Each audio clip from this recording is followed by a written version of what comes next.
Welcome everyone to Coin New Yen Review channel.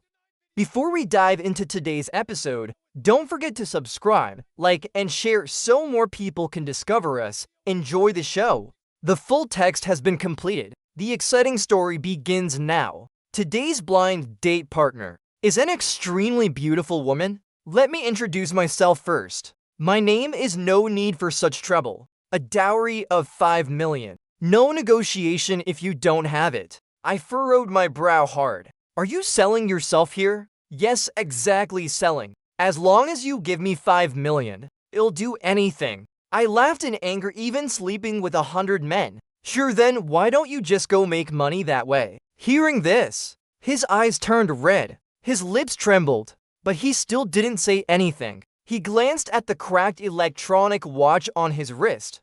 I'm still in a hurry.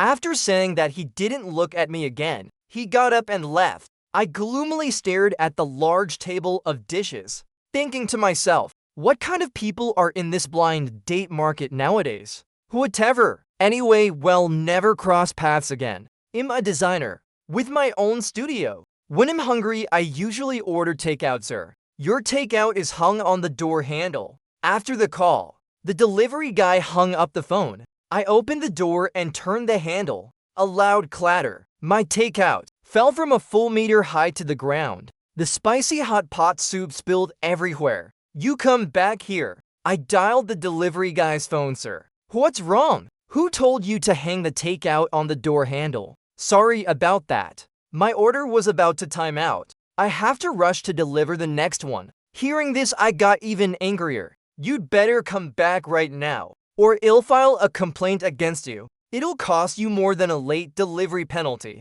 After he came back looking at the mess of fragrant soup on the ground, he was also embarrassed. Can't you use your brain? I turned the handle from inside. Doesn't the one outside turn too? How could it stay hung up? Besides you, I didn't continue scolding him, because I clearly saw that sun-withered face, yet still strikingly handsome. It's you, this delivery guy, the woman from yesterday's blind date, who opened her mouth asking for 5 million. Who could thought would meet again just a day later? A woman so desperate for a 5 million dowry, actually delivering takeout. He also recognized me. He frowned. His eyes were filled with disgust.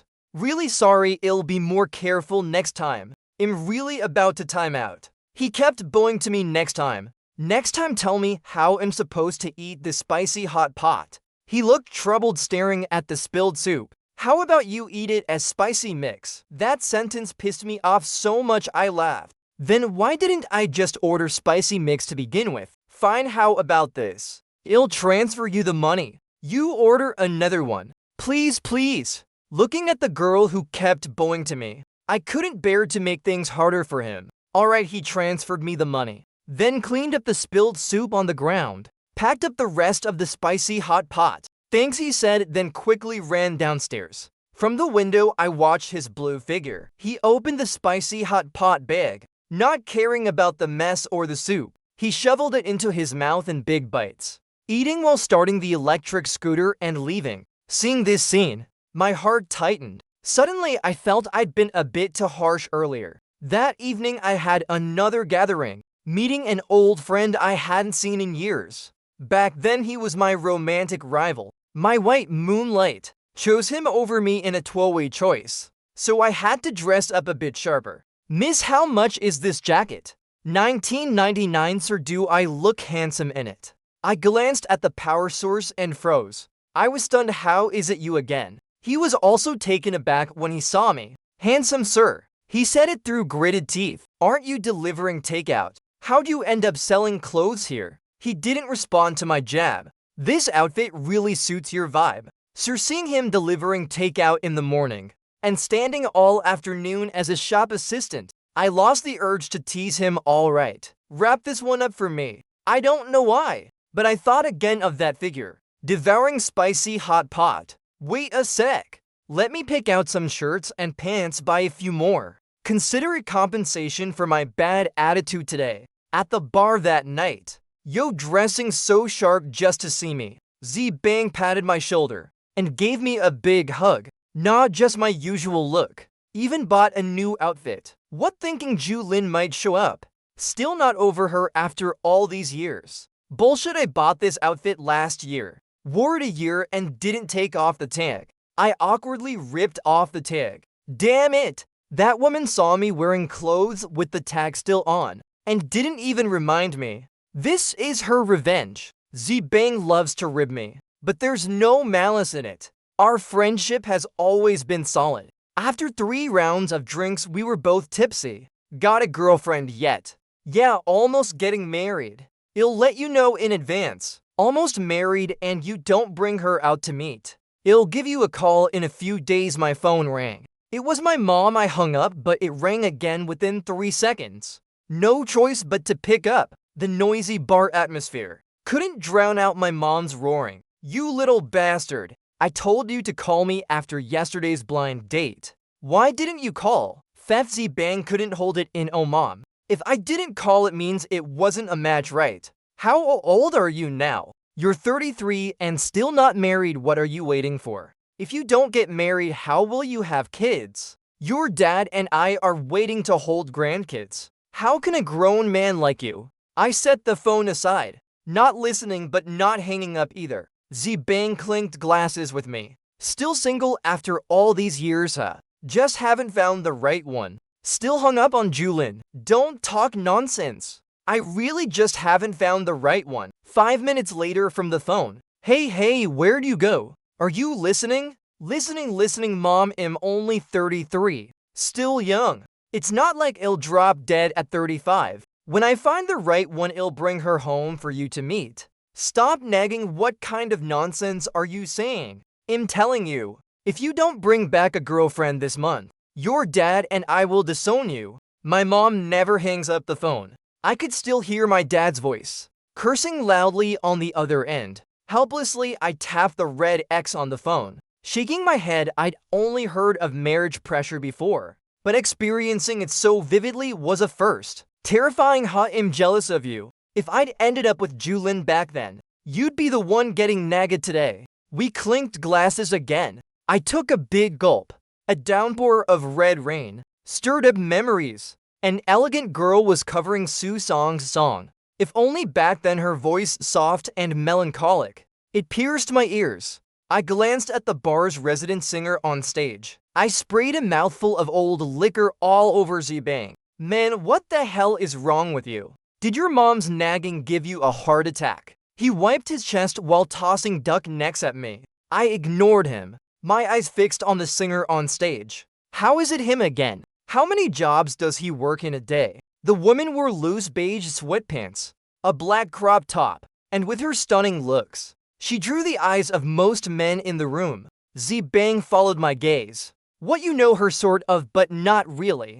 Ooh, why am I even explaining this to you? I checked my watch. 1:32 in the morning. Delivering takeout in the morning. Working as a shop assistant in the afternoon. And singing at the bar at night. Working this hard, isn't he afraid of dropping dead? A male customer went on stage and handed him a beer. 200 yuan was tucked into the bottle's mouth. Bar rules: take the money, you drink the beer. He didn't hesitate at all. Downed the beer in one go. The man patted his flat stomach, saying nice drinking, beauty. But really, he just wanted to cop a feel. Once someone started, others would follow. They'd give money to make him drink, then touch his leg or pat his butt. He didn't seem to mind. Just like he said, as long as there's money, he'd do anything. I could feel his voice falter slightly, not because he messed up, but because he saw me. After spotting me, he turned his body to face the other side. The message was clear: seeing me was a buzzkill. Maybe it was the alcohol making me reckless. Or maybe it was his 5 million dowry demand that left a knot in my chest. Without saying bye to Zibang, I grabbed an unopened bottle of vodka from the table and walked up to the stage, my right arm around his neck, my left hand snatching the mic. Beauty, what's the price for drinking this bottle? He didn't expect me to come on stage. He tried hard to push me away but failed. The crowd below got excited. This kind of drama is rare in a bar. Men and women were cheering. Are you sick? Didn't you say as long as there's money, you do anything? I don't have 5 million. but am not short on cash either. Drink it, beauty, drink it. Chug it, chug it. The crowd's cheering made it impossible for him to back down. Big bro, how much do you think this bottle's worth? I handed the mic to the guy who'd given him the beer earlier. Bro, a 1-pound bottle of vodka. Gotta be at least 30-50,000, right? Alright, well, go with Big Brother's number. I stared into his eyes. Waved for the waiter to bring me 50,000. Not much cash on me. So when the waiter brought the money, I didn't take it. I tossed it on the ground, drink it. The money's yours. His lips trembled. Just like that day when I asked him why he didn't just go sell himself. That same aggrieved look. Seeing his expression, I instantly sobered up. But it was too late. Had already twisted off the cap and chugged several big gulps. By the time I tried to stop him, the bottle was almost empty. Holy crap! You actually drank it. When Su Dao and I helped him out of the bar, he was drunk as a puddle of mud. Money. I put your money in your bag. Drunk like this and still thinking about money. Zibang looked at me like I was an animal. What's going on with you two? Nothing's going on with us. Nothing. Then why are you bullying a little girl like this? Then he waved his hand. Forget it. I'm not getting involved in your mess. She's your problem now. I'm out. Otherwise my dear wife will start worrying. Damn you! Watching Zibang's retreating figure, I cursed him for being disloyal. Then looked at the woman slumped on me, scratching my head in frustration. Why am I such a jerk? Why I go up on stage to mess with him? I didn't even know where he lived, so I had to take him to a nearby hotel. He started vomiting as soon as he lay on the bed. Looking at him like that, I couldn't rest easy. What if I left and he choked to death in the room? I'd be in deep trouble. So I sat on a chair in the hotel room all night. The next day when he woke up and saw me, he bolted upright, like a startled little rabbit. Then he lifted the blanket to check his clothes. After confirming they were all still on, he let out a long sigh of relief.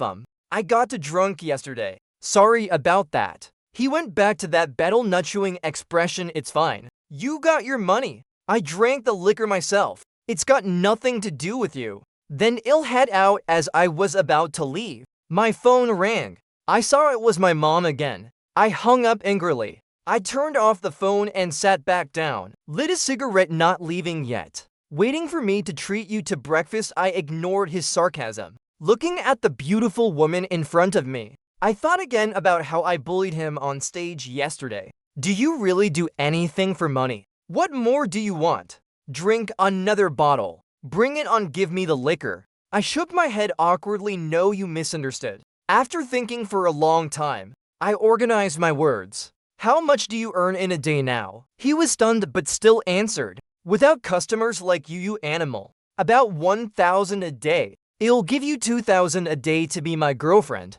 Are you addicted to bullying people? No, just pretend to be my girlfriend. On the surface, nothing else required. I told him about my mom's marriage pressure. Explained I'd only take him home for dinner, with no extra strings attached. He agreed, signed a contract, pressed a fingerprint. I transferred him another 30,000 yuan. Booked for half a month, holding hands. Okay. Otherwise my mom won't buy it. He frowned. Fine, my name's Chen Xiong. After Shen Yachu and I exchanged basic info, I brought him back to my place. At the dinner table, my parents' smiles were genuine. Seeing their radiant faces, I started wondering if I should really get a girlfriend. Yachu, what do you do for work? Same as Xiong. I'm a designer. Being a designer is great. Living off talent and earning a lot. Yachu smiled. Yeah, earning a lot. Spending 30,000 or 50,000 doesn't hurt. I lowered my head and shoveled food into my mouth. How long have you two been together? We just met not long ago. When are you planning to get married? His face turned red from the sting of the question. This woman's acting is so good. With that bold attitude in the bar, a question about marriage makes him blush. Mom, we just started dating. Why are you asking this? Right, my bad for rushing. Eat up, eat up. My mom piled more ribs onto his plate. Thank you, auntie. He wasn't shy, eating with grease dripping from his mouth, watching his cheeks puff out as he ate. He was kind of cute. Also, the satisfied look on his face was absolutely real. What kind of life does this girl usually live? Why is he so desperate for money? Of course, these weren't questions I should ask. Our job was to play the part of a couple well. To fool my mom. Pass your bowl, it'll get you more rice. No, no! Thank you, auntie. I'll do it myself. I took the bowl from his hands. I'll get it for you. You don't know where it is. I also ladled him a bowl of soup. This girl is so lovable. Eats well, that's a blessing. He sniffed. I thought he was about to cry, but thankfully no tears fell. It's because Annie's cooking is so good. Your uncle made it. Uncle's skills are amazing. My dad's not much for words. Just kept urging Yechu to eat more. After dinner, I told my mom I'd take Yechu out for a walk. Mainly, I didn't want to stay home too long with him. Afraid we'd slip up, I pulled him downstairs. After leaving the complex, he naturally pulled his hand back. Didn't say anything. Just walked a step behind me. Where do you want to go? You're the boss, you decide. How about a movie? Any type you want is fine. We ended up picking a comedy, since we're not a real couple. A romance movie wouldn't do. A crime movie he might not like. 5 minutes into the movie, he fell asleep leaning on my shoulder. It's not that the movie was boring. Every few minutes, the theater erupted with the audience's laughter. Yet in this environment he fell asleep. Sleeping so soundly, I could hear his faint snores. How exhausted must he be normally to fall asleep anywhere stable? I leaned toward him, letting him sleep more comfortably. Sorry. I fell asleep, the movie ended. I had to pat him awake. No worries, it was a lousy movie. Sleeping was the right call. Back home, my mom was still up, clearly waiting for us to return. As we took off our shoes, Mom pulled Yechu's hand into her room, worried Yechu couldn't handle it. I followed. Yechu, it's our first meeting. Auntie doesn't have much to give you. Put on this jade bracelet. It's for my daughter-in-law. Holy crap, I know that bracelet. My great-grandma left it to my grandma, and my grandma gave it to my mom. It's worth a fortune. Yechu could tell the bracelet was valuable too. His eyes greener than the jade. Mom, what are you doing? We're not married yet. Aren't you putting pressure on Yechu? No pressure at all. Yechu reached for the bracelet. I grabbed his hand to stop him. Mom, we're not even close to that point. Why are you giving him this? Auntie, I think we're a great match. If Xiang doesn't mind me, I'd definitely marry him. I stared into his eyes, mine full of warning. He stared back fearlessly, his eyes brimming with defiance. Haha, good. Since you said that, take the bracelet. My mom personally put it on his wrist. I tried to pull it off. You're working every day, don't break it. I'll keep it for you. My mom swatted my hand away. He's a designer, I'm not clueless. How could a computer break a bracelet? Yechu raised his wrist to my face. Pretty, right?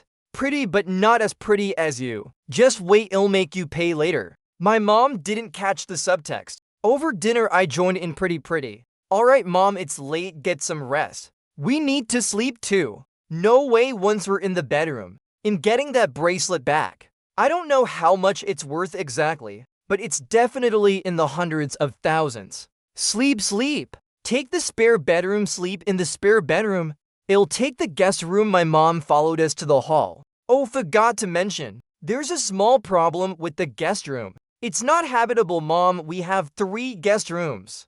All broken. She smiled at me. I knew my mom's little scheme. What kind of problem could a bedroom have? I pushed open the door and looked. Holy crap, no bed. The guest room bed's been there for years. Time to replace it. Mom, no one stayed here in ages. Why replace the bed? Your dad wanted to. We earn money. Who are you to tell us how to spend it? My dad was grinning, rubbing his hands. Yeah.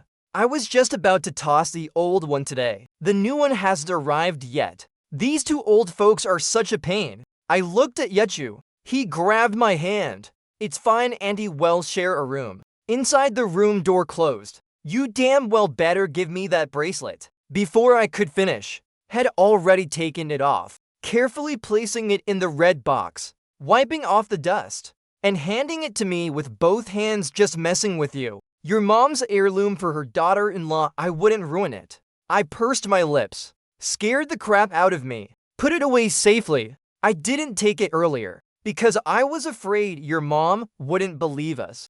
Guess I misjudged you. Then I'll sleep on the floor tonight. He didn't argue. Climbing into bed on his own, I laid out the bedding about to lie down. When my mom knocked, I wasn't scared. We're supposed to be dating. Not at that stage yet. Sleeping on the floor makes sense. What's up, Mom? Opened the door. I got a basin of water for Yachu. He's been walking all day. Let him soak his feet. I jumped up. What kind of elder gets water for a younger person to soak their feet? The door opened, and my mom splashed the entire basin on the floor. The bedding on the ground was instantly soaked. Oh, my bad, I'm old and useless. Lost my balance, I'll get another basin. Mom, do I look like an idiot? You splashed that water more gracefully than at Yunnan's water splashing festival. What are you saying? I'll get another basin, Mom, stop messing around. I'll sleep on the bed, alright. You splash another basin, I'll wet the bed tonight. He was wearing loose pajamas. I was in a bathrobe. The bed wasn't small but not huge either. And with the floor bedding wet, we had to share one blanket. I'm sorry. I didn't expect this to happen. It's fine, let's sleep. He was surprisingly calm, turning to his side, breathing evenly. Sharing a blanket with a beauty like this, it'd be a lie to say I wasn't stirred. My face felt like it had been roasted, my heart pounding. No way I could sleep. His side let out faint snores. I could only stare wide-eyed at the ceiling. My back ached from lying still, finally drifting off. I rolled over and pulled him into my arms. It was like a splash of cold water. I snapped awake. He only mumbled in his sleep, either too deep to wake or awake but unbothered. With his personality, even if I tried something tonight, he wouldn't object. Just pay him. But I'm not that kind of guy. I gently pulled my arm back, rolled to the other side. But damn, I couldn't sleep at all now. Didn't sleep well. He looked at my heavy dark circles, stifling a laugh. I didn't know what to say. Just grumbled, let's eat breakfast. Where's your kitchen stuff? I'll cook. You can cook too. That breakfast had my parents raving. I ate until my stomach was round. Gotta say it was delicious. I thought marrying someone like this wouldn't be bad. Pretty sensible. Cooks well. I shook my head hard, tossing out that unrealistic idea. Honestly, the 30,000 was well spent. Shenyachu is really professional. These past few days cooking and cleaning at my place, chatting with my mom, making her laugh, learning calligraphy from my dad. The old man nearly took him as a disciple, gave me tons of face at home, and outside followed my lead completely. Early this morning, he went grocery shopping with my mom. Zeong, come quick. Yuch's in trouble. My mom's voice on the phone was frantic. I got to the market downstairs and saw him covered in vomit, a gash on his forehead. From who knows what? Blood streamed down his face and body. What happened? An ad sign fell from upstairs. If Yuchu hadn't pushed me out of the way, it would have hit my head. Mom's voice trembled. She was clearly shaken. Mom, go home. I'll take Yuchu to the hospital. No need. It's just a scratch. A band-aid at home will do. No way. We're going. At the hospital, they bandaged the wound, gave him a tetanus shot. Luckily, the cut was small. No stitches needed. While under observation, I sat in a chair sighing heavily. I'm so sorry. You got hurt because of this. How about I add more money? No need, it's just a cut. It's fine. I instinctively grabbed his hand, rubbing it in my palm, my face full of concern. This time he didn't pull away, but I realized what I did. Quickly let go. My face all awkward. Thank you. If it wasn't for you, who knows what would happen to my mom? No big deal. Even if it was a stranger, I'd push them out of the way. This girl's genuinely a good person. On the way home, he didn't want to take a cab. We walked side by side toward home. When we passed the art academy, he stopped and stared at the entrance for a long time. What's up? I graduated from this school. No wonder you sing so well. He shook his head. It's nothing, let's go. We're already here. Want to take a look inside? We're not students anymore. We can't get in. I flashed a sly grin. No way that's true. Hey security big bro, we're graduates of this school, coming back to visit our teachers. No, you can't go in. Well, just meet our teacher, say a few words and leave, then call them to come get you. I swallowed my frustration. Big bro, just let us in. We're really students from this school. The guard hesitated. Which teacher are you visiting? Teacher Piyuna from the dance department. Yeju spoke up. Then have Piyuna come pick you up. Forget it, let's go. Yeju pulled me away from the gate. I glared hard at the guard. I refused to believe I couldn't pull this off today. Back home I didn't go upstairs. Instead I went to our garage. What are you doing getting in the car? I drove out in my dad's BMW 760. What's your school principal's name? Dujin. How I drove back to the art academy. This time to a different gate. At the entrance I didn't get out. Just honked twice quickly. Who are you looking for? Your principal. Dujin. How? The guard looked at me, then at the car, went inside, and opened the gate. Yeju's jaw dropped in shock. This works. These guards always judge by appearances. I knew this car would get us through. Inside the school, there was a student event, a performance in the auditorium. We blended in pretending to be students. On stage, young artists were performing, mostly singing, some dancing. As the dancers moved, Yeju started crying. What's wrong? Nothing. Just thinking of my old self. I didn't say much. Yeah, the old Yeju was probably like them, full of passion, full of energy, radiating youth on stage. I just didn't know what he'd been through. To resort to anything for money. To risk his life for 5 million. What did he need 5 million for? 5 million. Enough to buy a big house here outright, with enough left for a car to get around. But was it worth risking his life for that? On the way back his mood stayed low. Right before heading upstairs he looked into my eyes. Wanna see me dance? You can dance too. I studied dance, Yeju. You're singing so good. How amazing must your dancing be? In the small plaza of our complex, he moved like a dancing sprite, his figure swaying gracefully, bathed in cool moonlight, dressed in sportswear. He performed a classical dance. Every gesture, every smile, like someone stepping out of a painting. If he wore proper costume, how many young hearts would he steal? After the dance, he wiped the sweat from his forehead, tapping his aching legs. Haven't danced in so long. My stamina's not what it used to be. I was so mesmerized watching him. I didn't even register him talking to me. Too beautiful. Why don't you dance professionally? With your skill, no troupe would turn you away. Sigh, am too old to dance now.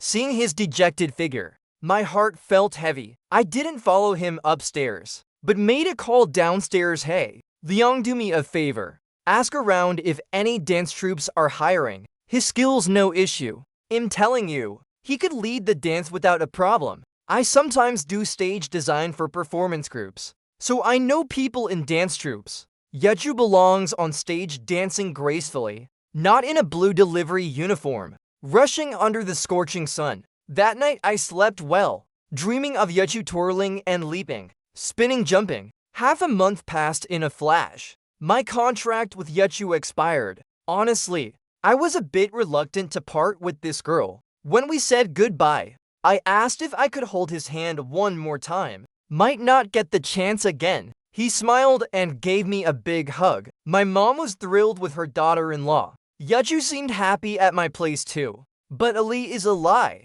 I couldn't keep Yeju at my mom's forever. He had his own things to do, and I needed to figure out how to explain to my mom that I broke up with such an amazing girl. But no worries. It'd be at least half a year or a year before I had to. Leon called me back, saying several dance troupes were hiring, but they needed top-notch skills. I vouched for Yeju. I've seen plenty of dancers, but I've never seen one as good as him. Using an excuse, I invited Yeju out for dinner. Leon would be there too, but I didn't tell Yeju, wanting to surprise him. At dinner, Yeju was stunned to see Liang, but still greeted him politely. After hearing Liang's purpose, Yeju kept his head down, silent. I thought he was shy.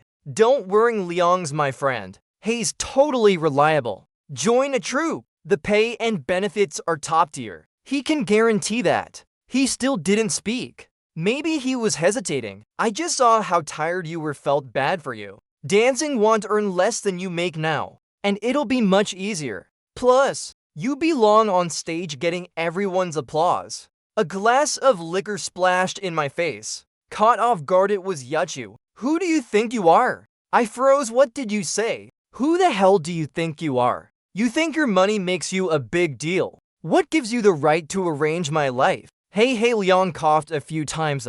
I just remembered I have a meeting him out. You to talk it out. Don't fight, he patted my shoulder. My face flushed red then pale. I'd never been so humiliated in my life. Are you crazy? I wiped the liquor off my face. Who's trying to arrange your life? I just felt sorry seeing you so tired. You feel sorry for me. What are we to each other? Do I need your pity? What, I tried to get you a job and am the bad guy? Did I force you to dance? You could have just said no. Who does it like this? Maybe my shouting was too loud. Tears streamed down his face. First, I didn't ask you to find me a job. Second, we're not even that close. Third, if I want to work hard, that's my business. It's got nothing to do with you. You're just pathetic. You could earn money dancing, but you'd rather deliver takeout, huh?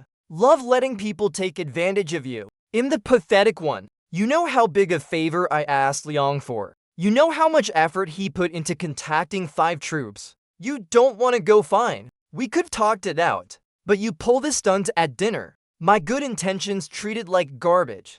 Go live your pathetic life. I'm done with you, he left. Nearby diners kept glancing at me. The waiter hesitated to approach. I downed a big glass of liquor, paid, and left. In my heart, I swore, if I contact this woman again, I'm a damn dog. 3 months later, I thought I'd forgotten Yachu. He's a great dancer and a great actor. He could play the perfect daughter-in-law for my mom and barely managed to act like my friend. But after that incident, I knew he didn't like me one bit. No matter what I did, had assumed the worst of me. Not that I blame him. The way I acted when we first met was pretty awful, leaving a bad impression. Whatever, it doesn't matter anymore. There are plenty of good women out there. No need to keep chasing a cold shoulder. Back home, I was stunned. My dad was clanging pots in the kitchen. My mom watching TV on the couch. Mom, Dad, why are you here? Came to check on you. Also, I kinda miss Yachu. Where is he? He went back to his hometown. Mom put down her sunflower seeds. Last time, didn't you say he had no family left there? His parents are gone. Yeah, some distant relative had an issue. He went to help out.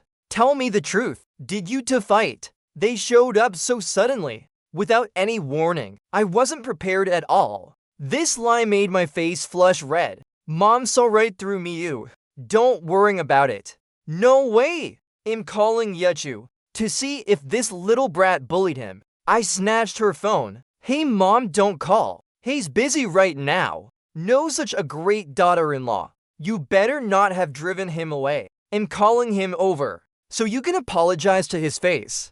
I could only sigh. Looks like I had to come clean with mom, or if she called, I'd be screwed. After our last fight, given the chance, had definitely exaggerate to get back at me. Ding dong, the doorbell rang. I opened the door, and there was Yachu in sharp casual clothes, carrying fruit. Oh, auntie, uncle, you're here. Mom saw Yachu, grabbed his hand, and sat him on the couch. Yachu, tell auntie, did you to fight? Did this brat bully you? Tell me. I'll back you up.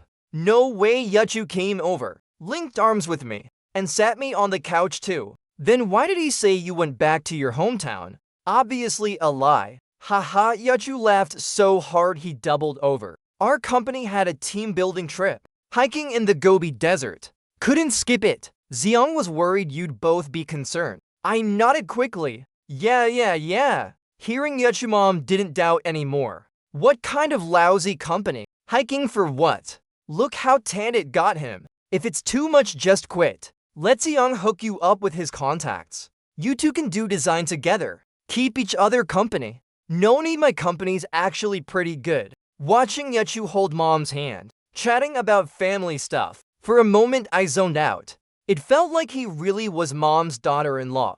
After dinner my parents didn't stay. Yachu cleaned the dishes, then his face turned cold. "I'm leaving." "How'd you know my mom was at my place today?" "When your mom entered the complex.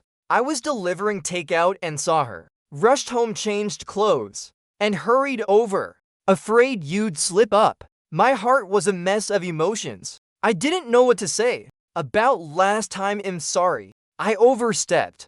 It's fine, I've got to go sing." I'm off. I grabbed his hand. He struggled a few times, but didn't break free. "Stay and chat." He glanced at his watch. I quickly added, "I'll pay. Whatever you'd earn at the bar, I'll double it." He laughed that night. We drank and talked a lot. Neither of us brought up the bad stuff, just shared my experiences and the weird things that happened while he delivered takeout. There was some kind of magic about him. As long as I was near him, all my worries seemed to vanish. Whether it was stress from work or pressure from my parents, it was all gone. Yeah, compared to him, my life was 1,000 times happier. What right did I have to be unhappy? That night I got drunk again. He didn't leave. He stayed over at my place. My house had plenty of beds, but we still slept together. When I climbed into bed, he rolled over, muttering a few curses under his breath. Later I realized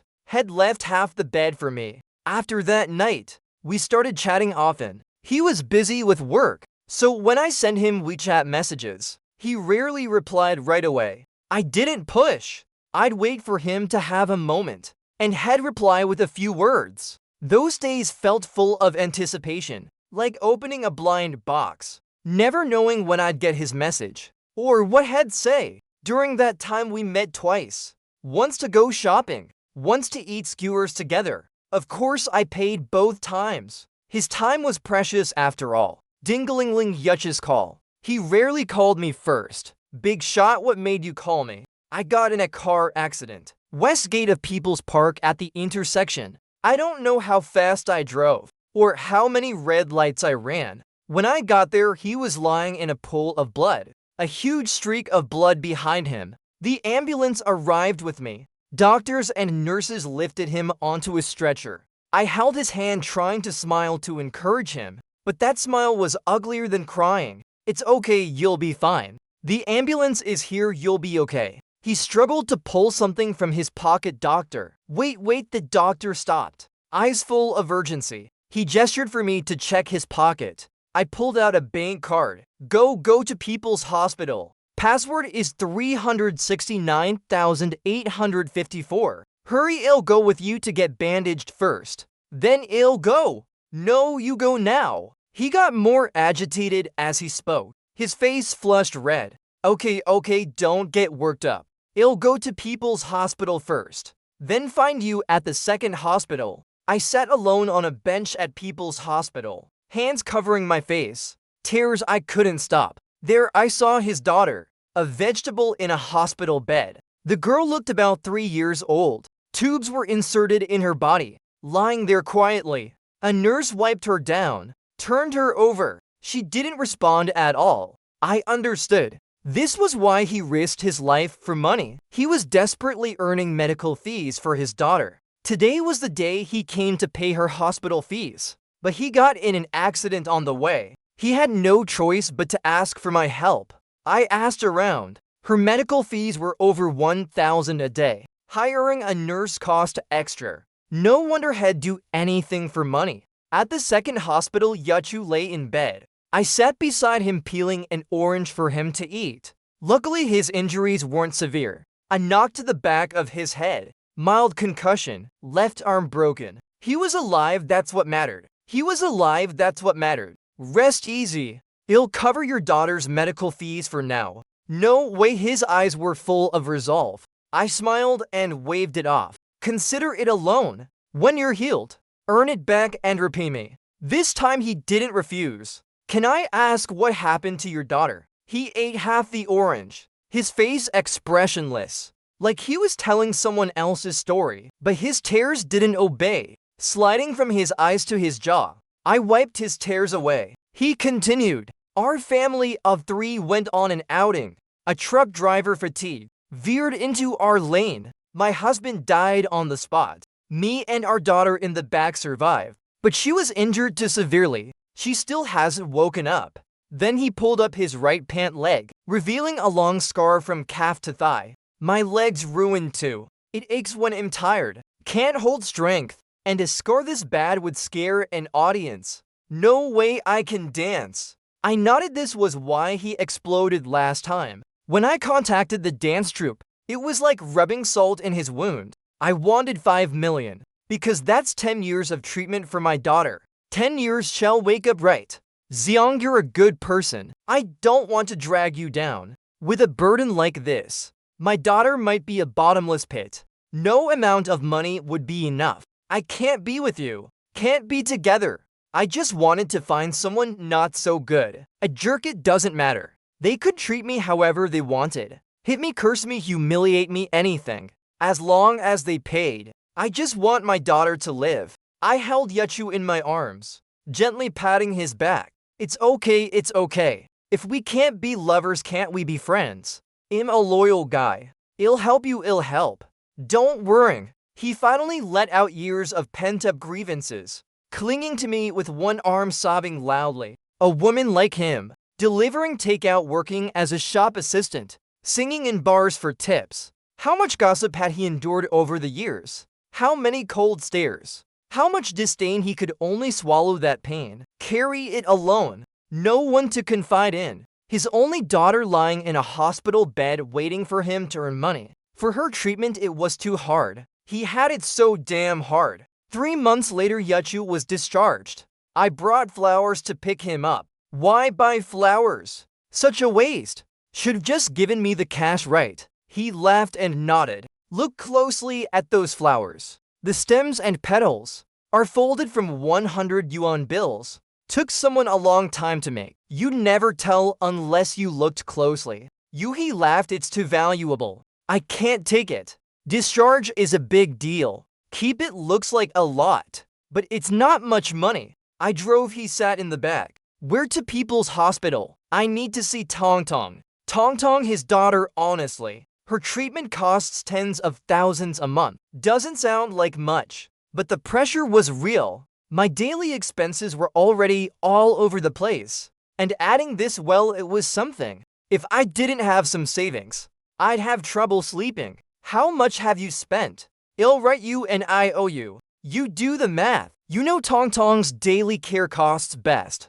I rubbed my nose, thinking how to bring this up. Hey, sooner or later you'd find out. Better to tell you in the car than at the hospital. Yachu, there's something I need to tell you. While you were still in the hospital, I didn't dare mention it. What's wrong with Tong Tong? He suddenly leaned toward the front seat, startling me. She's gotten worse. Prepare yourself. The doctor will explain at the hospital. The moment we entered People's Hospital, this woman left all her stress and exhaustion behind. His back was straight, like a female warrior, facing life hidden, facing illness with his daughter behind him. He couldn't retreat, not one step. The child's condition isn't optimistic lately. The blood clot in her head has grown, and it could be life-threatening. If it worsens further, she'll be in a lot of pain. Isn't there any other way? His hand gripped mine, squeezing so hard from nerves. His knuckles turned pale.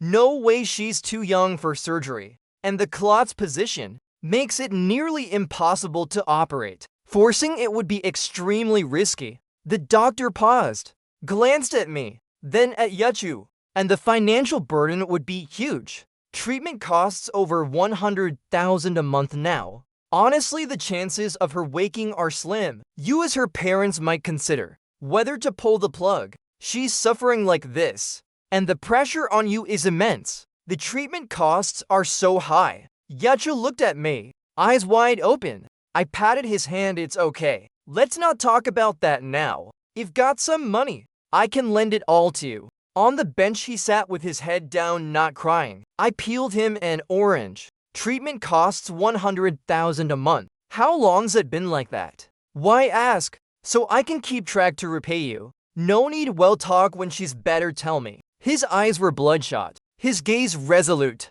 afraid of upsetting him further. I told the truth. A month and a half. Yachu pulled his legs onto the chair, burying his head in his knees. Maybe we should pull the plug. What? I thought I misheard pull the plug. I can't take it anymore, he sobbed softly. Haven't you got me? 100,000 a month. How much do you earn in a month? Can our money together cover it?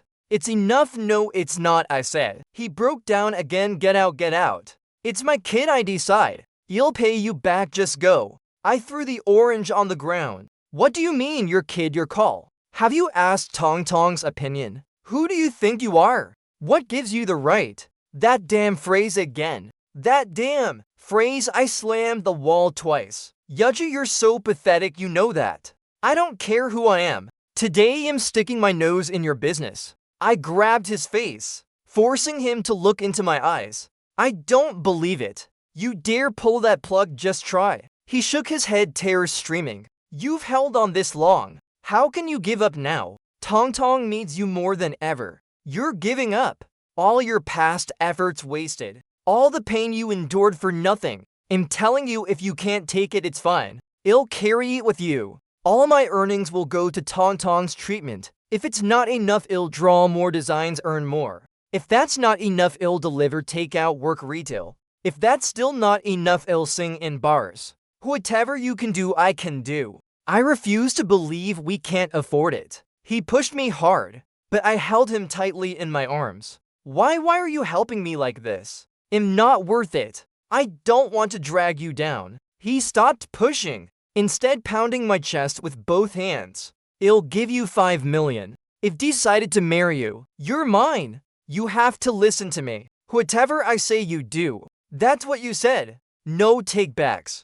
Where's the money? I pulled out a small box from my bag. Inside was the jade bracelet my mom gave Yachu. I carefully put it on his wrist. It looks better on you. This bracelet's the down payment. The rest I'll pay in installment, it's okay. With my insistence, Yachu didn't pull the plug. We both worked like crazy to earn money, covering Tong Tong's treatment costs. Thankfully, 6 months later, Tong Tong's condition stabilized. The treatment costs dropped, letting us both catch our breath. For years later, Yachu was at Tong Tong's bedside wiping her body, helping her turn over. I soaked and cleaned the towel. Tong Tong opened her eyes. Mommy Yachu's trembling hand touched Tong Tong's face, choking up, unable to speak. Maybe Tong Tong, just waking, couldn't see clearly. Or maybe she forgot what her dad looked like. She actually called me daddy. That word melted my heart. The story ends.